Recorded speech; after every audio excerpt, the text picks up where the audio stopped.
कुलमान घिसिङ उज्यालो नेपाल नेपालको विद्युत क्रान्तिका नायक सायदै कुलमान घिसिङलाई नेपालको हरेक घर बस्तीहरू गाउँ गाउँमा हरेक बच्चादेखि बुढापाकासम्मले उहाँको नाम नचिनेको सायदै होला। लसो फ्याफुल्ला सम्पूर्णमा आज हामी तपाईहरूलाई नेपालको ऊर्जा इतिहासमा महत्त्वपूर्ण भूमिका खेल्नुभएका एक व्यक्तित्वको बारेमा चर्चा गर्न चाहन्छौँ।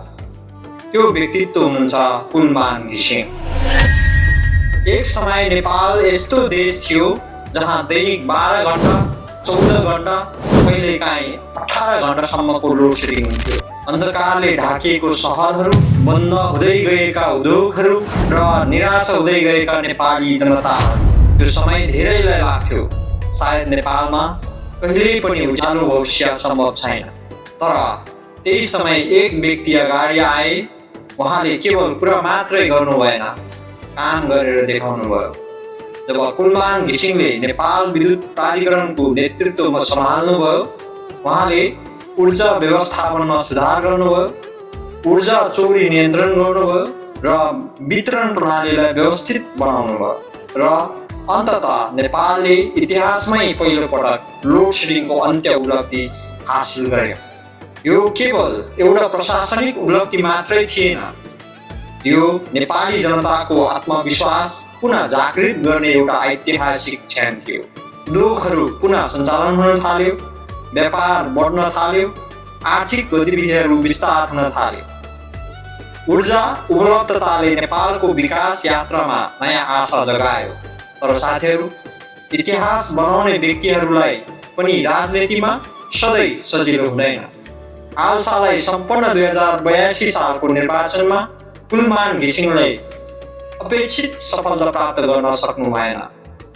त्यसलाई केवल जनताले उहाँलाई मन नपराएको कारण भनेर बुझ्नु उचित हुँदैन, या उहाँलाई जनताले मन पराएको छैन भन्ने मात्रै बुझ्नु उचित हुँदैन।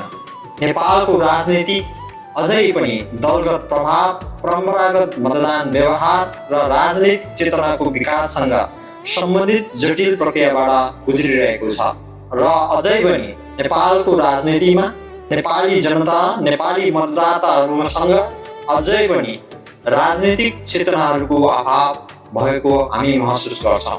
त्यसैले एउटा कुरा स्पष्ट छ, कुलमान घिसिङको यो योगदान केवल कुनै पद वा चुनावसँग सीमित छैन। उहाँले नेपाललाई अन्धकारबाट उज्यालोतर्फ लैजाने यात्रामा ऐतिहासिक भूमिका खेल्नुभएको छ। आज पनि धेरै नेपालीको लागि उहाँ केवल एउटा प्रशासक मात्र होइन, उहाँ परिवर्तनको प्रतीक हुनुहुन्छ। उज्यालो नेपालको सपना देख्ने र त्यसलाई वास्तविकतामा बदल्ने एक प्रेरणादायी व्यक्तित्व हुनुहुन्छ। यसै तपाईलाई पनि लाग्छ कि नेपाललाई यस्तै इमानदार, दक्ष र परिणाममुखी नेतृत्व आवश्यक छ भने यो भिडियोलाई शेयर गर्नुहोस् र आफ्नो विचार कमेन्टमा अवश्य लेख्नुहोला। धन्यवाद। जय नेपाल, जय तामसाली, लसो फ्याफुल्ला।